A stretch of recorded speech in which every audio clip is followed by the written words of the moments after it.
Hello guys, I hope you all are enjoying and studying well. So in this video we are going to discuss about RBI, Reserve Bank of India, that all of you have very much aware of this topic, but here something special in this video. The Reserve Bank of India, RBI, is India's central bank. India का जो central जो bank है वो है RBI. जैसे अगर बात करें आप नेटवर्किंग में, एक नेटवर्क में जो सेंट्रलाइज एडमिनिस्ट्रेटर होता है किसके पास, सर्वर के पास, उसमें बहुत सारे सिस्टम जुड़े होते हैं होस्ट में, तो वो सेंट्रलाइज्ड एडमिनिस्ट्रेशन किसके पास होता है, एडमिनिस्ट्रेशन सर्वर के पास। उसी तरह जितने भी बैंक है भारत में सबका सेंट्रलाइज एडमिनिस्ट्रेशन किसके पास है, आरबीआई के पास है। ओके, और ये कंट्रोल करता है पूरे बैंकों को, जो भी इश्यू हो रहा है या कुछ भी प्रॉब्लम आ रही है या इंडियन रुपीज़ को सप्लाई करना है, तो ये सब कौन कंट्रोल करता है, कौन करता है, आरबीआई करती है। Okay, RBI regulates commercial banks and non banking finance companies working in India. जितने भी फाइनेंसिंग और नॉन फाइनेंसिंग जितने भी बैंक्स है, कमर्शियल नॉन कमर्शियल, ये सारे जो भारत के अंदर अभी रनिंग मोड में है, ओके, तो उसको पूरे को कंट्रोल करता है कौन, आरबीआई। इसीलिए इसको बैंकों का bank means bankers of bank भी कहा जाता है। एक तरह से मान लो ना बाबू, जैसे एगो बेटा का बाप, बहुत सारे बेटे होते हैं ना एक बाप के, तो ये जो आरबीआई है ना सबका बाप है बैठल, उसके बहुत सारे बेटे हैं जो छोटे मोटे जितने बैंक है ये सभी क्या है, उनके बच्चे हैं, और आरबीआई सबका फादर है। ओके, कंट्रोल पूरा वही करता है। ओके, रेट की करें बैंक रेट में तो 4% rate, interest on reserve bank 3.35। यदि आप जो भी बैंक्स जो है अगर आरबीआई से इंटरेस्ट लेती है तो वो 3.35% इंटरेस्ट रेट लेती है। ओके, और हेडक्वार्टर्स जो है इसका मुंबई में है। फाउंडर ब्रिटिश राज में इसका फाउंडर ये कब खोज हुआ था, ब्रिटिश जब ब्रिटिश साम्राज्य था उसी समय इसका खोज हुआ था। Founded in on April 1, 1935 in Kolkata. First जो इसका हेडक्वार्टर है ना वो भी पहले वहाँ पे कोलकाता में ही था। जब ये 1935 में इसका खोज हुआ था, उस समय जो गवर्नर थे वो शक्तिकांता दास से उस समय फर्स्ट में। ओके, ये देख सकते हैं आप आरबीआई, इस तरह से सिंबल आपको मिल जाएगा। Little bit introduction, it is a central bank of India. Already have discussed, established in 1 अप्रैल 1935 में इसका इस्टेब्लिशमेंट हुआ था under the reserve bank of India act 1934। Okay, Indian constitution में कोई भी चीज़ अगर होता है तो उसका एक एक्ट बन जाता है और उसे मेंशन होता है ना, तो ये कौन से एक्ट में है, reserve bank of India act 1934 में। ओके, इस्टेब्लिशमेंट हुआ था इसका 1 अप्रैल 1935 को, and it was nationalised in 1949 and since then owned by government. Okay, 1949 में नेशनलाइज्ड हुआ था और इसका हेडक्वार्टर जो है मुंबई महाराष्ट्र में है। ओके, बैंकर्स बैंक, और मैंने पहले ही बताया इसको क्या बोला जाता है, बैंकर्स बैंक बोला जाता है, सबका बाप है बाबू। Reserve bank of India also works as a central bank where commercial banks are account holder and can deposit money. क्या जो छोटे मोटे बैंक है ना पैसा जमा कर सकते हैं, ले सकते हैं लोन। जैसे हम जाते हैं ना बैंक में, बबुआ जाता है ना, बबुआ हमको 2 लाख रुपया लोन दे जाता है यार, एसबीआई में बोलता है तो एसबीआई उसको दे देता है, तो एसबीआई भी तो किसी से लेता होगा ना। बोलते हैं ना डायलॉग कि हर बाप का एक बाप होता है, तो ऐसा ही है बाबू। एसबीआई का फादर कौन है, मीन्स समझाने के लिए बता रहे हैं, प्लीज डोंट माइंड। ओके, इसीलिए आरबीआई को बैंकर्स बैंक कहा जाता है, बैंकों का bank. Okay, RBI maintains banking accounts of all scheduled bank, commercial bank, credit cards, ये सभी जो बैंकों को, it is the duty of RBI to control the credit through the CRR, bank rate and open market operations. मैं बताता हूँ क्या operation होता है, आरबीआई कैसे कंट्रोल करती है अपने भारत के इकोनॉमी को। वहाँ पे जब चाहेगी तब महंगाई हो जाएगी, जब चाहेगी तब चीज़ें सस्ती हो जाएंगी, ये सब डिपेंड करता है आरबीआई के ऊपर में। Managing foreign exchanges, the central bank manages to research different goal of the Foreign Exchanges Management Act 1999. Their objective is to facilitate external trade, जो भी बाहरी ट्रेड हो रहा है, and payment and promote orderly development and maintaining foreign exchange market in India. कोई भी अपने भारत के अंदर से दूसरे अब्रॉड में कोई भी एक्सटर्नल ट्रेडिंग हो रही है तो उसको कौन देखता है, उसको कौन मेंटेन करता है, एक्सचेंज में कौन आगे आता है, ये सभी आरबीआई करती है। Okay, so little bit know about the function of RBI. Okay, तो फर्स्ट है इशू ऑफ करेंसी, जो पैसा करेंसी इशू करता है, देता है मार्केट में, रुपए जो देता है वो कौन देता है, आरबीआई देती है। दूसरा ये क्या है, बैंकर्स बैंक है। तीसरा मतलब बैंकों का बैंक है। मैनेजिंग फॉरेन एक्सचेंज, जितने भी फॉरेन एक्सचेंज होते हैं, रुपया से डॉलर, डॉलर से रुपया के येन, ये सभी डॉलर्स जो एक्सचेंजमेंट होता है ये सब कौन मैनेज करता है, आरबीआई मैनेज करती है। ओके, कौन करती है, आरबीआई मैनेज कर। ओके, नेक्स्ट क्या है, फाइनेंशियल सुपरविजन, जो भी फाइनेंशियली सुपरवाइज करता है, सुपर एक होता है देखिए, जो भी उसको देख रेख कर रहा है उसका, उसके ऊपर जो फाइनेंशियली सुपरवाइज कर रहा है वो सब कौन करता है, आरबीआई करती है। Regulator and supervisor of the financial system, जितने भी मनी रेगुलेटिंग है, मार्केटिंग रेगुलेटिंग, ये सभी कौन करती है, आरबीआई करती है। इसके अलावा और भी कुछ अदर फंक्शंस ऑफ आरबीआई है।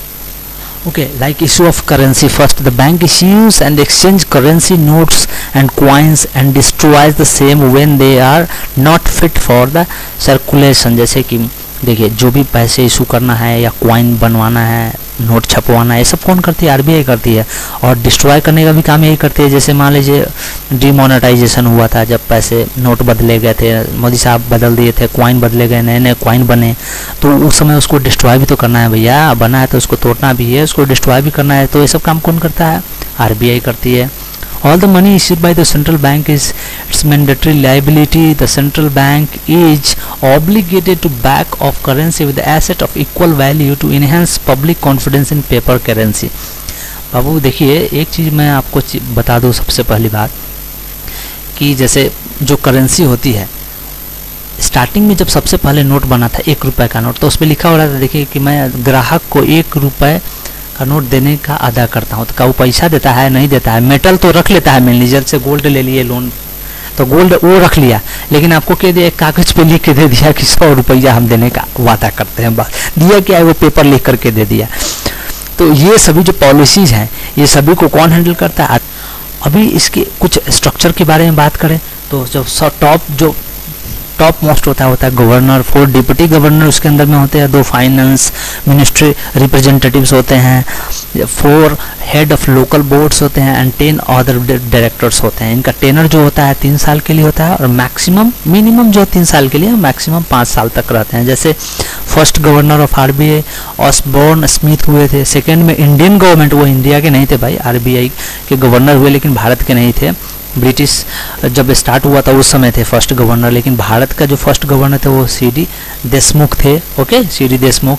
तो इस स्ट्रक्चर में जो सबसे टॉप में होता है वो क्या होता है, गवर्नर होता है। ओके, उसके अंदर डिप्टी गवर्नर्स होते हैं, 2 फाइनेंस मिनिस्टर रिप्रेजेंटेटिव, जिससे कोई भी चीज़ लेन देन या कोई भी चीज़ एक्सचेंज होता है या मार्केट की या किसी भी चीज़ पे इंटरनेशनल नेशनल डिस्कशन होता है, वो फाइनेंस मिनिस्ट्री के साथ होती है आरबीआई का। ओके, जो आरबीआई का गवर्नर होगा वो फाइनेंस मिनिस्टर के साथ मिल करके उस पर मीटिंग करते हैं और उस चीज़ को आगे लाते हैं। Right, information related to RBI branches की बात करें तो मैं रीजनल ब्रांचेज, रीजनल ऑफिस 27 है, सब ऑफिसेस 4 हैं, 2 training colleges for its officers. जो भी मान लीजिए आरबीआई में जो ऑफिसर्स जो काम कर रहे हैं उनको ट्रेनिंग भी दिया जाता है, तो उनके लिए भी 2 ट्रेनिंग कॉलेजेस है। जैसे reserve bank staff college Chennai में है, दूसरा college of agriculture banking Pune में है। ओके, ब्रांच में सबसे ऊपर में होता है जोनल ऑफिस, मीन्स जो उस जोन में जो ऑफिस, जो उस जोन के उस जोन में जो मेन हेड ऑफिस है वो उसको बोलते हैं जोनल ऑफिस। तो ये मुख्य 3 जोनल ऑफिसेस है, एक चेन्नई में है, दिल्ली में है, कोलकाता में है और मुंबई में है। इन 4 जगह पे मेन जोनल ऑफिस कहाँ पे, चेन्नई, दिल्ली, कोलकाता एंड मुंबई, 4 जगह पे जोनल ऑफिसेस है। ओके, और उसके अंदर में जितने भी सब ऑफिसेस हैं वो सभी को कंट्रोल करने का, या रीजनल ऑफिसेस है वो सभी को कौन कंट्रोल करता है, वहाँ पे zonal office main head office है, चेन्नई, दिल्ली, कोलकाता, मुंबई। ओके, अभी देखिए, the reserve bank of India influences liability and interest rate through the number of operating instruments. Like देखिए, अगर भारत में, मैं तो कहता हूँ कि अगर महंगाई बढ़ाना है, घटाना है, तो सब आरबीआई के हाथ में है। और जब चाहेगा तब महंगाई बढ़ जाएगी, जब चाहेगा तब महंगाई घट जाएगी। बबुआ, तो हमारे हाथ में जब कैश रहता है ना, सब खाली कैश का खेल है, कैश का कमाल है। पैसा है ना, तो देखना कितने सारे आपके मन में डिजायर्स आएंगे, मैं ये खरीद लेता हूँ, वो खरीद लेता हूँ। अब जाओगे, बबुआ जा रहे हैं, गुजर रहे हैं इधर से, अगर कोई ठेला पे कोई सामान बेचते हुए मिल गया, कैसे है सर, 5 रुपये, अरे 5 रुपये का 10 रुपया रख ले। कहा है उनके पॉकेट में जो पैसा हुआ है ना, वो बोल रहा है, बबुआ को चुप नहीं रहने दे रहा, उनको अंदर से पुश कर रहा है कि डू समथिंग मोर। ओके, जैसे कोई समय अगर ऑटो में जाइएगा ना, तो पैसा हुआ रहेगा ना पॉकेट में बहुत सारा, तो 10 रुपया सपोज अगर भाड़ा हुआ, तो आपके पॉकेट में 50 का नोट, अरे don't worry, keep it with you guys, chill, just chill, enjoy बोल के चल देते। जब नहीं रहेगा तो वो है बड़ा मुश्किल से पैसा जुटा करके देते हो। तो सब किसका कमाल है? पैसे का कमाल है। मतलब पैसा बोलता है, सिर्फ पैसा बोलता है। तो ये जो कैश फ्लो है ये किसके हाथ में होता है? ये पूरे कैश फ्लो का जो कंट्रोल है वो किसके हाथ में है? आरबीआई के हाथ में है। वो किसके हाथ में है? आरबीआई के हाथ में। जैसे कभी कभी देखो, जैसे अभी कोविड-19 जो पैंडेमिक हुआ था, इसमें काफ़ी मतलब पूरे इकोनॉमी ध्वस्त हो गई। सभी लोगों का काम काज, सब छोटे बड़े कारोबार सब मतलब ख़त्म हो गए। तो इनको बढ़ाने के लिए, मार्केट को बढ़ाना है, मार्केट को आगे बढ़ाना है, तो क्या करेगी आरबीआई? लोन कम रेट पे देना शुरू कर दिया। देखिए घर घर में घुस घुस के लोन दे रही थी, हाँ? और मतलब जो नहीं ले रहा जबरदस्ती ले ला इतना परसेंट, 5%, 6%, 7%, मतलब इंटरेस्ट रेट क्या, it is being down by RBI just to enhance the close cash flow in the market, so that the market will raise, okay, market will grow up, और लोग क्या है अपना नया नया बिजनेस शुरू करेंगे, मार्केट इकोनॉमी आगे बढ़ेगी, है ना।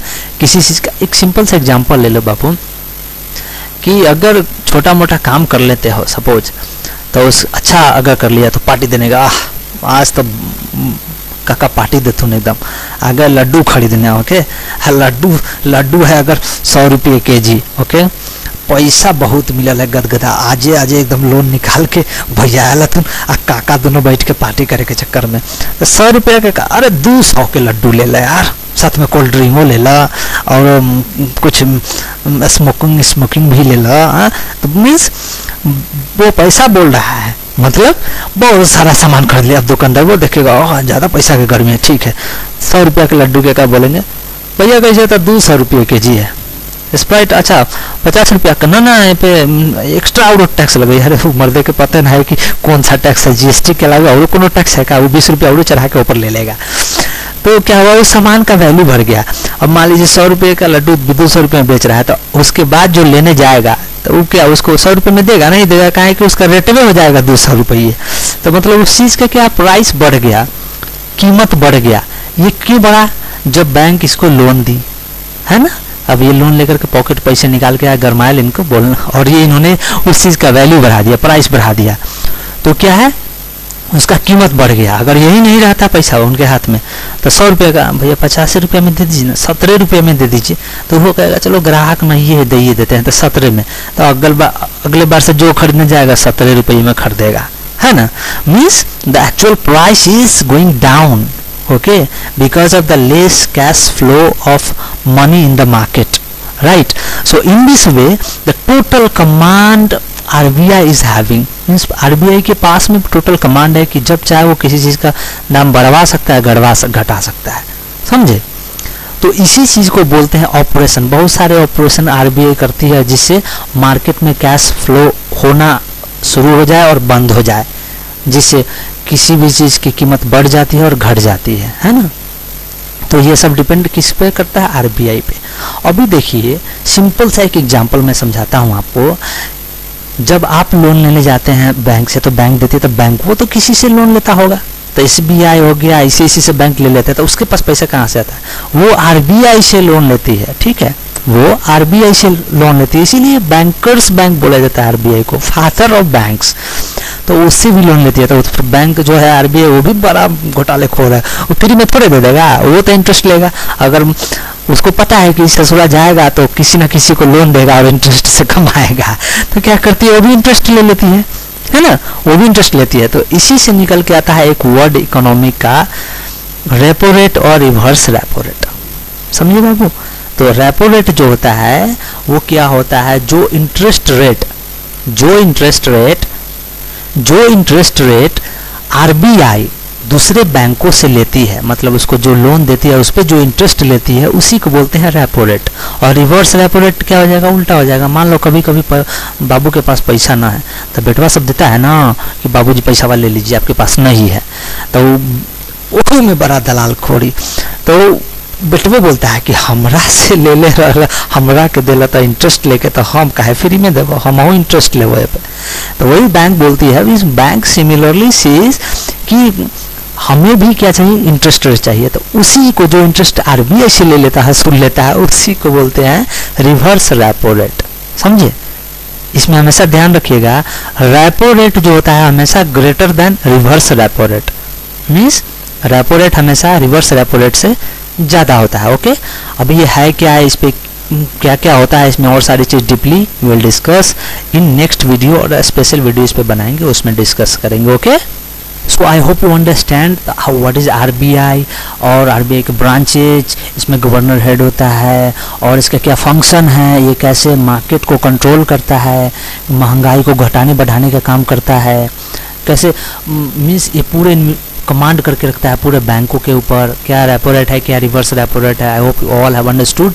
सो let's have a discuss with some questions related to exams. Okay, जो ये सारी क्वेश्चन एग्जाम में पूछे जाते हैं, इस तरीके से एग्जाम में क्वेश्चन आते हैं। फर्स्ट क्वेश्चन देखिए, who introduce the banking option scheme, कौन था, RBI. Very simple. When was the RBI nationalise, कब हुआ था, नेशनलाइज कब हुआ था, 49 में हुआ था, ध्यान रखिएगा। तो 1949 में नेशनलाइज हुआ था। Who regulates the money circulation in India, money circulate जो होता है भारत में, वो कौन रेगुलेट करता है, उसको कौन कमांड करके रखे हुए, रिजर्व बैंक ऑफ इंडिया करके रखे हुए है ना, सिंपल। जैसे what is the animal of the insignia of RBI, तो भूल ही गए, इसका जो सिंबल है वो क्या है, पाम ट्री के आगे क्या है, टाइगर है। ओके, पाम ट्री के आगे फर्स्ट में क्या है, टाइगर। ओके, यहाँ देखिए, ये जो इंसिग्निया जो सिंबल है, साइन पहचानने का है, इसका सिंबल क्या है, एक टाइगर है पाम ट्री के आगे। ओके, और ऊपर में लिखा हुआ भारतीय reserve bank of India Hindi में, और इधर से reserve bank of India English में। ओके, नेक्स्ट क्वेश्चन है, where was the first headquarter of reserve bank of India, तो फर्स्ट हेडक्वार्टर कहाँ था, कोलकाता में, फर्स्ट टाइम कोलकाता में था। Okay, and where was the first headquarter, same question repeat हो गया है।